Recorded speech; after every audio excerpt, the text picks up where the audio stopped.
Here we are. Welcome, You're doing everybody. great. Yeah, thank you. The ones I've seen, you've always done a really good job, Derek. So Good, good. you're ready. Mine.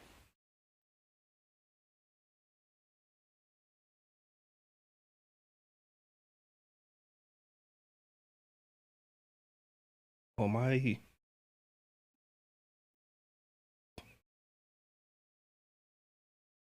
Okay, okay.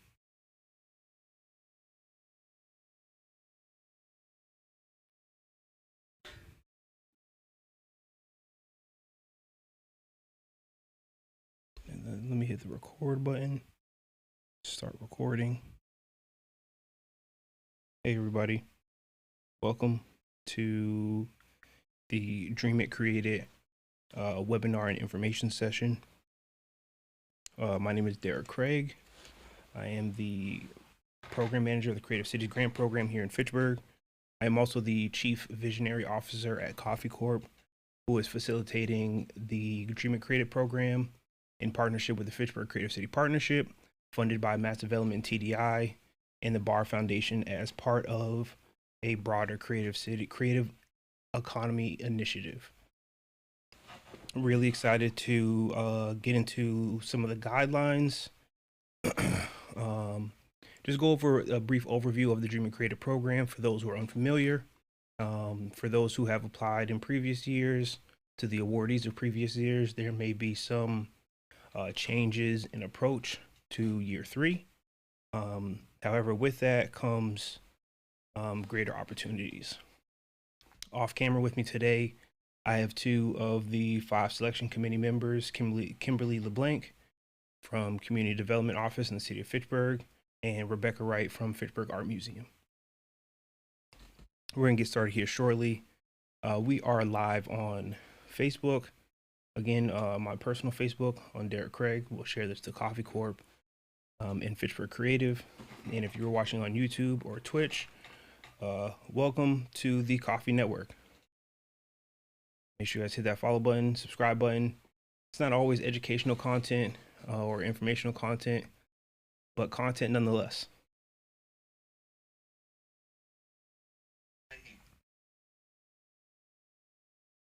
All right, I sound all right. I think it sounds all right. All right. So we're gonna get started. I have a slideshow here for you. If you have any questions, drop them in the chat. If you have any questions, we'd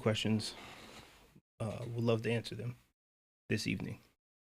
This presentation should last no more than about 20 minutes. And then we'll have a brief question and Q&A, as well as review some of our previous round awardees.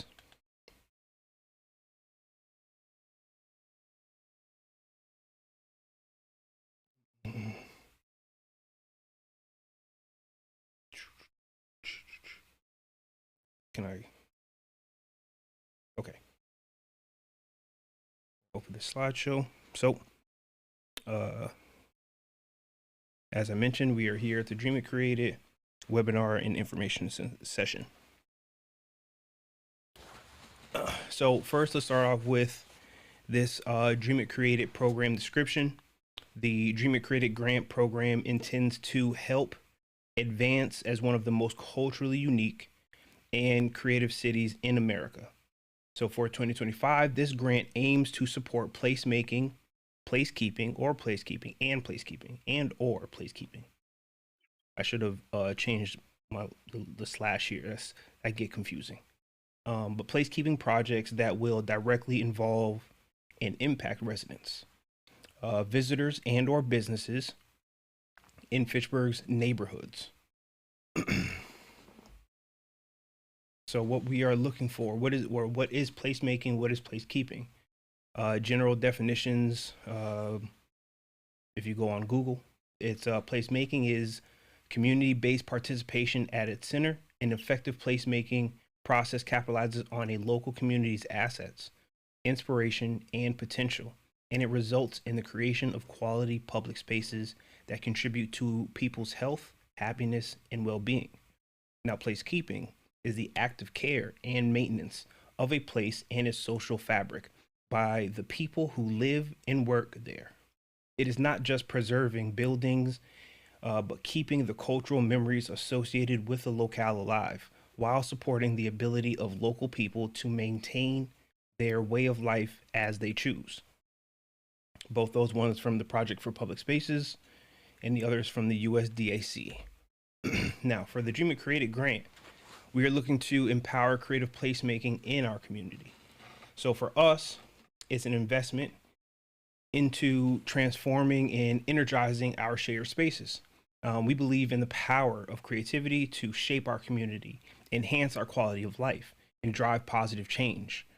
Our grant supports innovative projects that use arts and culture.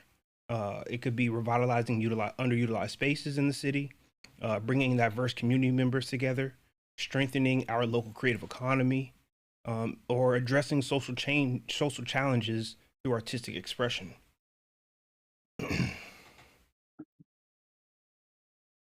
So let's dig a little deeper into the project that we're looking for. Does it engage local artists and cultural practitioners in the planning and execution? Does it involve diverse partners, including residents, businesses, nonprofits, and local organizations? Does it create or enhance spaces where people want to gather, interact, and experience our community's vibrancy? Does it have the potential to spark further positive development in the area? Priority, we're going to give it to the projects that promote diversity, equity, inclusion, and accessibility, that offer innovative solutions to community challenges, and that have the potential for long-term impact. Whether it's transforming an empty lot into a community art space, organizing a cultural festival that celebrates our diversity, or creating public art that tells our community story, we want to hear your ideas. So let's work together to create spaces and experiences that reflect the spirit and potential of our community. Your creativity can be the catalyst for lasting change. Here's a little breakdown of the grant distributions this year in round 3. As in previous years, there's a total of $50,000 to invest in projects based in the city of Fitchburg. This year, the approach is slightly different, as we're looking to award 2 projects with a $10,000 grand prize. We are also looking to award 4 projects with a $5,000 grant award and 5 projects with a $2,000 grant award. Who can apply? Individuals, nonprofits, community groups, and for-profits are all eligible to apply. This grant's cash award may be used for the approved project and can be used for materials and direct project costs, operational expenses, including, let's just make sure we hear this part out now. So if you're applying, I want you to hear this part, including labor and staff time, capital improvements, permitting, licenses, insurance, equipment rentals, subcontractors, vendors, or third-party assistance. Funds will be dispersed net 30 days of receiving award approvals. I'll go over the timeline here in a minute, but I want to make sure that the scope of what should be included or what things can be included, especially as we talk about the budget, and how as grant writers or leads of a project, lead organizers, how we may be thinking about the time and how we put together our budget. So program timeline, if you're joining us today, or if you are watching post time, oh, one moment. I have somebody joining.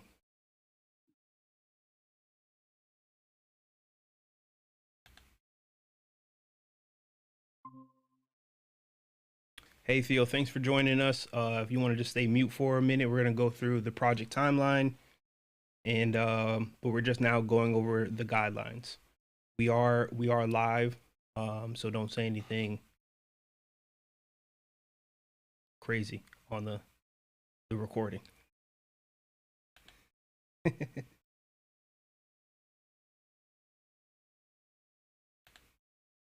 So continuing on, we are discussing the program timeline. Now, the program timeline, if you're here with us, then you should know. And if you don't know, today's date is February 11th. The application is now open. Application opened on February 1st. Today, February 11th, we are having our webinar, just info session, going over the grant guidelines, the timeline, and having a general discussion with some of our selection committee members. On February 22nd, as well as March 14th, on February 22nd from 1 to 3 and March 14th from 3 to 5 p.m., you can now register for free for online office hours, virtual office hours. If you have any questions about your grant application, the project, your project proposal, if you need any assistance, clarifications, or you need to connect with a partner and you just need additional help to make your project, your dream come to fruition, virtual office hours, February 22nd and March 14th. On April 1st, deadline, 11:59 p.m. This is not a joke, but April 1st, it says 2023, it should be 2025, but April 1st, deadline. From April 2nd through the 16th, the committee will gather collecting applications and will be assigned ones to review. We'll go over the guidelines and the point scores here in a minute. On April 18th, we will at least by April 8th, not at least, but we seek by April 18th to announce, at least reach out to the awardees who were accepted. On May 1st, it's currently to be announced, but we will have our grant award public announcement and awardee celebration. And then on May 7th, for the awardees, we'll have a guidelines and responsibility workshop, just so as they sign contracts and understanding what the terms and conditions of the contract. And then by December 31st, all awardees are required to submit all their invoices, final report, and any other related materials. If you have any questions, if you need assistance, and if you can't find anything, you can email me at fitchburgcreative@coffeecorp.org. The E's are 3s. So I mentioned some of the eligible applicants, but just to repeat it, eligible applicants are individuals, organizations, and project teams of nonprofits and or for-profit status proposing projects in and or for the city of Fitchburg are eligible to apply. This includes creative leaders, emerging artists, cultural assets, institutions, businesses, engaged community members, inclusive funders, and supportive programming teams. Diverse and inclusive project teams are encouraged to apply. Now, some of the eligible projects, they should directly involve and or impact the residents, the visitors, and the businesses in Fitchburg's neighborhoods by utilizing the arts, creativity, and culture. There's a wide range of challenges that projects may address with this grant programming, including, but not limited to, again, you can get creative, advancing the physical or mental well-being of a community, your neighborhood, or a group of people. You can look at highlighting underappreciated cultural or historic communities, issues, or infrastructure. You probably want to bring exposure and interest to small businesses and cultural institutions through reopenings, or maybe certain programming or community events.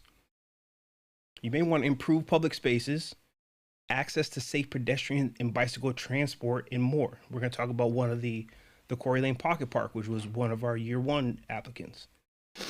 Also looking to provide resources to empower a specific group in a specific public place, such as veterans, the elderly, immigrants, etc. Lastly, projects that connect people, connecting people in the community that may not otherwise interact. We do have some notes here of prioritized applications. Number one is applications submitted by Black, Indigenous, people of color, LGBTQIA+, and women applicants. Also, applications involving facilitating programs, events, or initiatives that highlight and strengthen the creative economy of Fitchburg. Third, applications that positively impact the Fitchburg community identity and help shift negative perspectives and narratives of the quality of life of Fitchburg residents. Lastly, applications that include the youth voice, youth coordination, youth facilitation, and/or as outcomes that positively impact Fitchburg's youth population. I should say youth and young adults, because we say youth, you think kids, and let's include the young adults in our thinking here. I said lastly, but lastly is the application that has a significant cultural impact on downtown Fitchburg, or what was known as still known as in-town Fitchburg, or was known is somebody correct me in the chat. Which is also a massive development TDI district. In 2025, Fitchburg as a whole is looking to have our downtown recognized as a cultural district. So programs, events, initiatives that happen in the downtown district may get a little bit more priority than others, but it is open citywide for this grant round. Now, for the evaluation criteria, this is where lovely selection committee of your peers, also people who work within institutions and organizations that are pillars within Fitchburg, will be looking at your grant application. So successful applications will meet the following criteria. Number one, narrative. This is the big one. The narrative is how well does the project use placemaking or placekeeping to directly involve and or impact residents, visitors, businesses in Fitchburg's neighborhoods. Number two, the second big one is community benefit. How well does the project benefit the community, and are the specific participants or intended audience or audiences clearly identified, such as youth and or elderly residents, Black, Indigenous, or people of color, LGBTQ+, people with disabilities, immigrants, English as a second language, armed service veterans, etc. Third, partnership. Does this project include at least one partnership with at least one member of the project team based in the city of Fitchburg? A partner could be you and another person. A partner could be you as an individual partnering with an institution. So partnerships will be our third biggest criteria. Number four, planning and timeline. Is the planning sufficient and the timeline makes sense to ensure quality and implementation, including property owner permission and or permits, a letter of support from any property owners and or list of all required permitting. I will note in previous years, again, in indoors, sometimes a letter of support for indoor venues, it's hard to confirm or deny without confirming funding.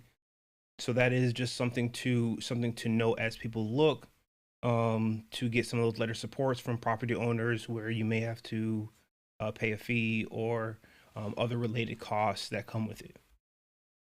It would be good to know that up front. Not lastly, but budget. The budget is clear and reasonable, and the overall project is feasible within the suggested budget. Again, from the budget standpoint, even if you're applying for the $2,000 award, but your project is, the budget is $8,000. Excuse me. It's not gonna, if you have other ways of securing funding, it's not gonna hurt your chances of applying if the award amount is less than your budget. That makes sense. Granted, again, the project is feasible within the suggested budget. Now, lastly is added but important, because I think in the questions for the grant application, it's straightforward, but there's room for the applicants to kind of tell their story, add a little bit more personality as to why they're submitting a proposal.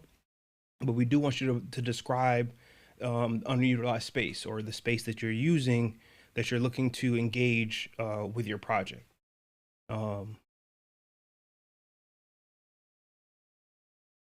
Again, the permission thing is, it'll be better if you have the permission, but understanding where there may be barriers in getting permission or securing a venue between now and, again, April 1st. So just real quick, grant terms and conditions. This is the fine print. Fine print, I repeat, just for those who may not be looking or reading. Grant terms and conditions. Project applicants will be required to sign a grant agreement in order to receive grant funds. The project applicants will be required to send out a press release announcing their grant. It's actually not announcing their grant. It's announcing their project or event or program, as well as in addition to completing a final report with data and images about the project to be detailed within the project as requested by Fitchburg Creative Cities. All projects must be ready to begin implementation within 4 weeks of receiving the grant award notification.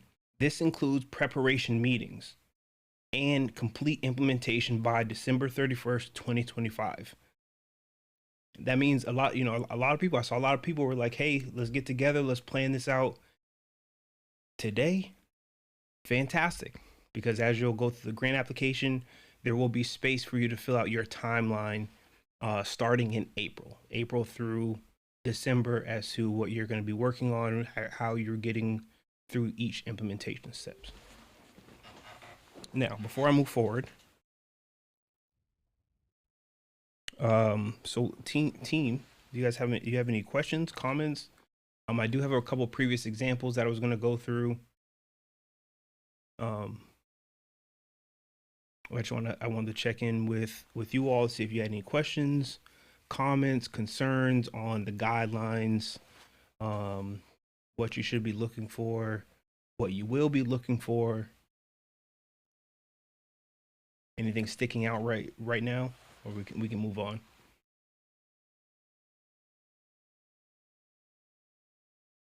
I think I can agree that you, from what you had said about the different points for where you actually receive points for the grants, I think really focusing on those and making sure that they have those prepared in their application are going to make for the strongest applications. Like I think, coming in unprepared doesn't bode well for those applicants. Yes, I would have to agree. And I would also just state that there's plenty of space for applicants to both answer the question in full, but also, again, to that the narrative part, giving you enough space to expound on why the project, why the program, why this event means so much to you, to the residents, to the community. I guess I said I had no comments, but I'll add something about just starting far enough in advance. I think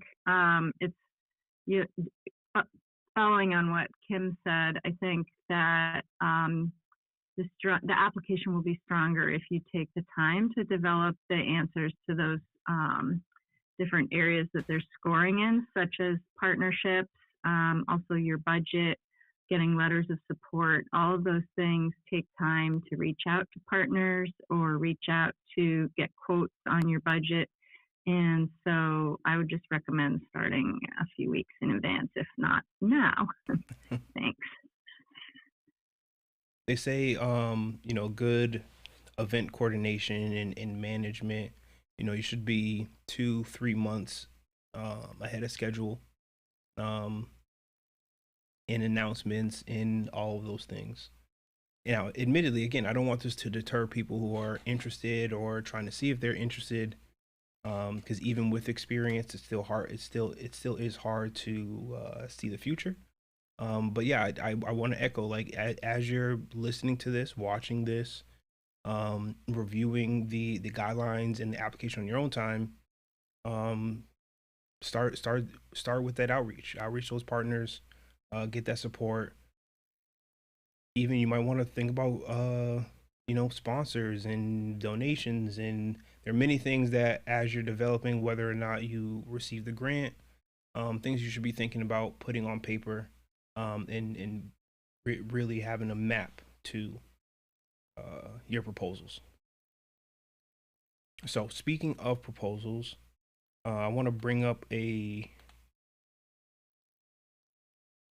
couple here. Open these. So I have a few projects from year one in 2023, and a couple projects from the past, round two, which is 2024, which I am. Here we go. Here we go. Sorry, y'all.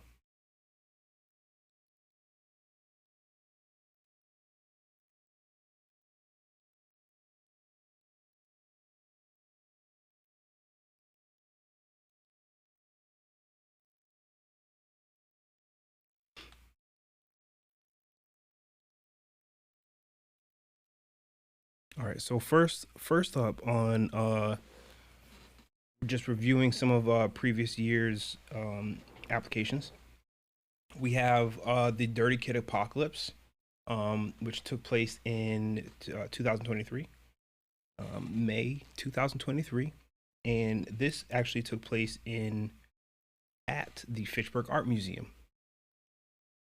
And at the Fitchburg Art Museum, the applicant Salem. See if I can find a picture of Salem. Some of you might recognize Salem if you've been around at many music events at the Openness Mic, or I don't know if they still work at Rise and Grind, but also at Rise and Grind. So here it brought together I can't remember how to describe it. Folk punk. Oh man, that's Salem with the green hair.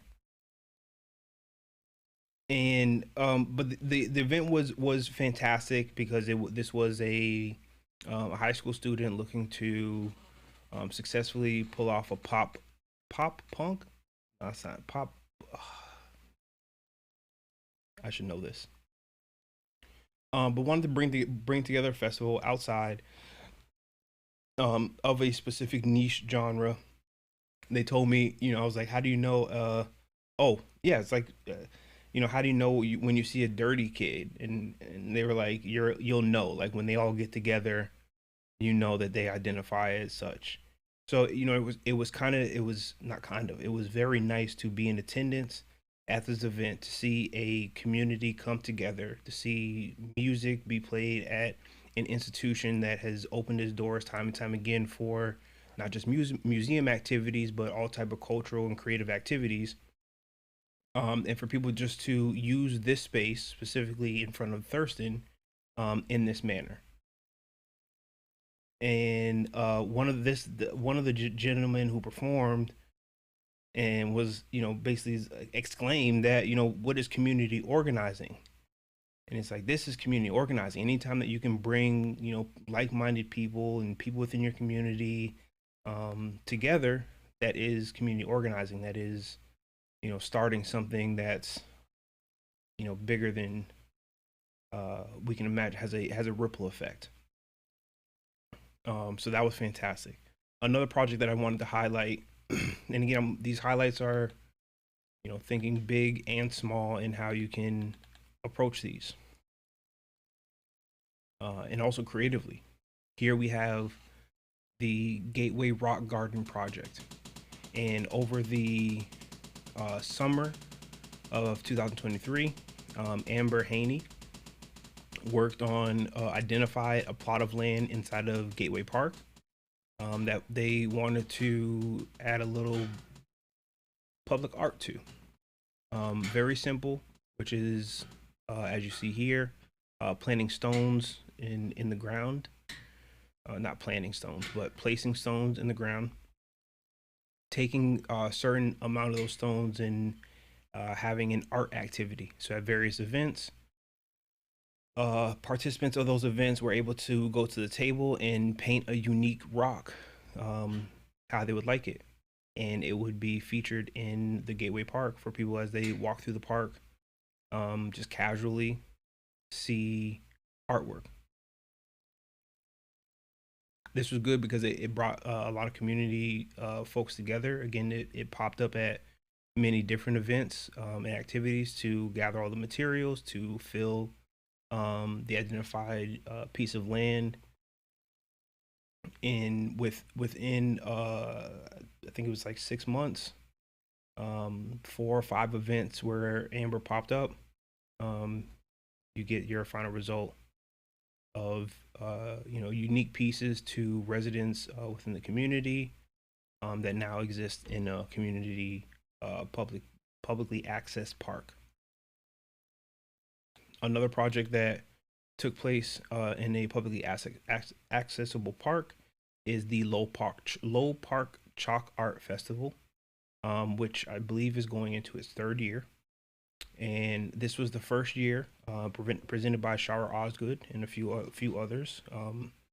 But they transformed Low Park into a canvas, transformed the basketball court into a canvas for chalk arts of all skill varieties. This is really nice because, again, with having different skill varieties, you decrease the barrier into entry into art, as well as using a medium like chalk that can be really explored at the park. It's something for all ages to really get involved in, and as you can see, the artworks were magnificent. Really excited to see the Low Park again across the street from the Fitchburg Art Museum, but seeing Low Park continually get activated in various manners like this. There are other events that happen at Low Park, like National Night Out. In the Festival de Latino happened at Low Park, but has moved to Riverfront Park. And with the Fitchburg Arts community coming in within the next few months, Low Park is going to see more and more activations like this. If you've been downtown, you may have had an opportunity to stop by Gallery Marquee. Gallery Marquee is an independently run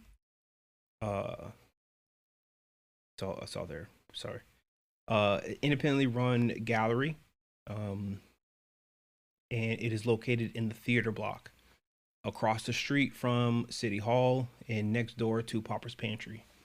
Inside Gallery Marquee, it features rotating galleries. Every couple months, there is a rotating gallery. This gentleman right here next to Mayor Squalia, Ricardo, and then the Ricardo is in the middle, and then on the right here we have Zach Boss of Bonfire Bookshop. Ricardo had a gallery on exhibit, which I was in. Make sure you go check that out.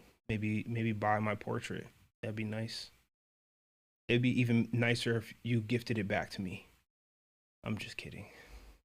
But the Gallery Marquee, again, it's a very small space, a very intimate space for artists, for photographers, sculptors to display their work. Again, they've had themed galleries where local artists, can submit their work to be displayed in one of their exhibits. I believe they have one, I don't know the exact name that's coming up, something with water. But they are always doing calls for art, and are always willing to partner with artists who are looking for a space where they want to exhibit. Not lastly, here we have photos from the Uruguayan Independence Festival. This actually took place in 2024. In year one and year two, it was great to award projects for Centro Celeste. Centro Celeste had, I was here. There were a lot of people here at Sima Park. So the Uruguayan Festival has taken place at Sima Park. It was a beautiful day. A lot of people came. A lot of great food. So many people. There were so many people, and there were a lot of children also. And I feel like the children kind of hide. Like you don't see. There's some photos here of them playing soccer.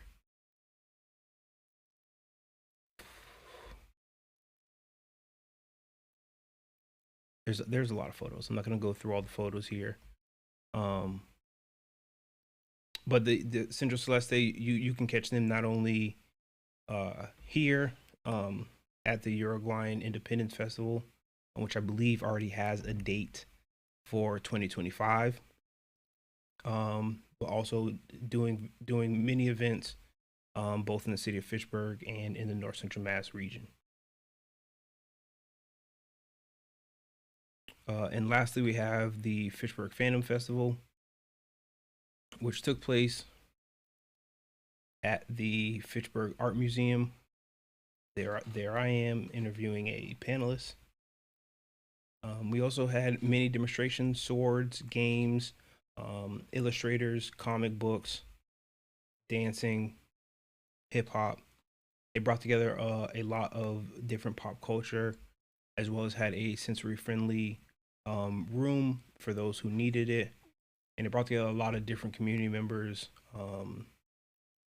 into one room for an evening, actually, really a day of just celebrating different cultures.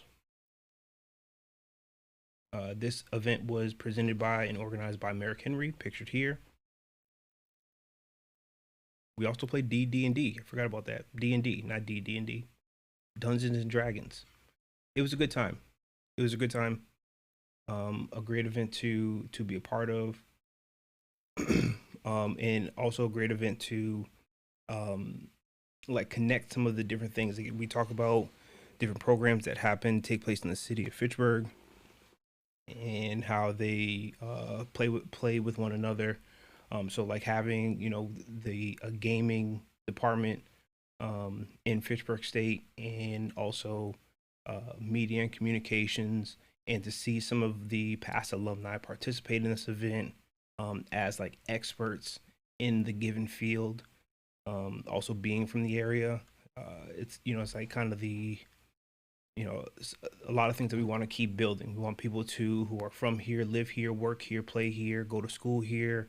We want their talents and their passions to remain here. One of the things about the Dream It Created is, for those who are, just needing an opportunity to do an innovative initiative or an event that celebrates their community or their neighborhood. That's what we're looking for. More reasons for our residents to, again, the betterment, the well-being of the residents and of the community. It is projects that we are looking for. Many more projects that we could discuss. Again, I'll just bring back up, if you are watching this now, if you tuned in kind of late, or you want to go over the application, maybe pitch your proposal, I am available via email. You can email me at fitchburgcreative@coffeecorp.org. The E's are threes. That's fitchburgcreative@coffeecorp.org. There's also links on coffeecorp.org, as well as in our bios, if you want to register for the upcoming virtual office hours. Those will take place on February 22nd and March 14th. And just wrapping up here, I want to continuously thank the Fitchburg Creative City Partnership, which includes but not limited to the City of Fitchburg, the Fitchburg Art Museum, Fitchburg State University, Fitchburg Public Schools, the Fitchburg Cultural Alliance, Fitchburg Historical Society, Fitchburg Redevelopment Authority, and many, many more. And I also want to thank a couple of our selection committee members. We're missing all but one, but we have Kimberly LeBlanc from Community Development Office in the City of Fitchburg, Rebecca Wright from Fitchburg Art Museum, and Theo Demosthenes from Fitchburg Public Schools. Yeah, did I get that right? Perfect. Awesome. Awesome. Well, well, does my committee, do you have any questions, final thoughts? Anything that you're really looking for or want to just shout out, put some inspiration into the world to what you want to see this round?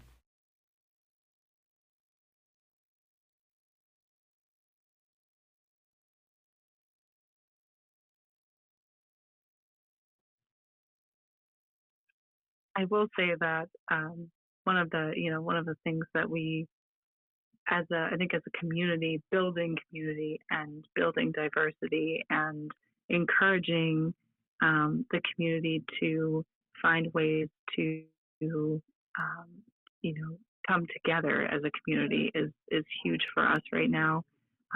Using those underutilized places and finding a way to uh, bring out the creativeness of our city is huge.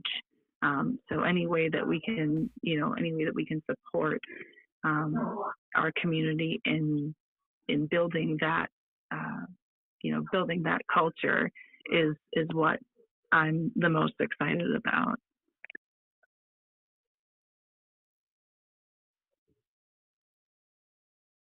I'll just add that I've been very impressed with the proposals we've gotten in past years, and it's great to get a lot of proposals, a diversity of projects to choose between. And so I encourage you to spread the word to other people you might know in the arts or in the community who might be interested in applying.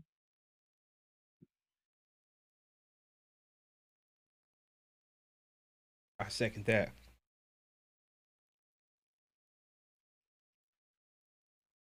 All right.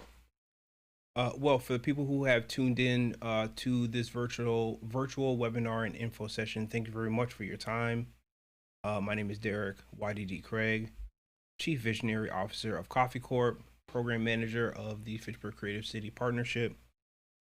I look forward to interacting with you, connecting with you, and furthermore, reading your proposals and uplifting and celebrating you in however way which way possible. Have a great evening, y'all.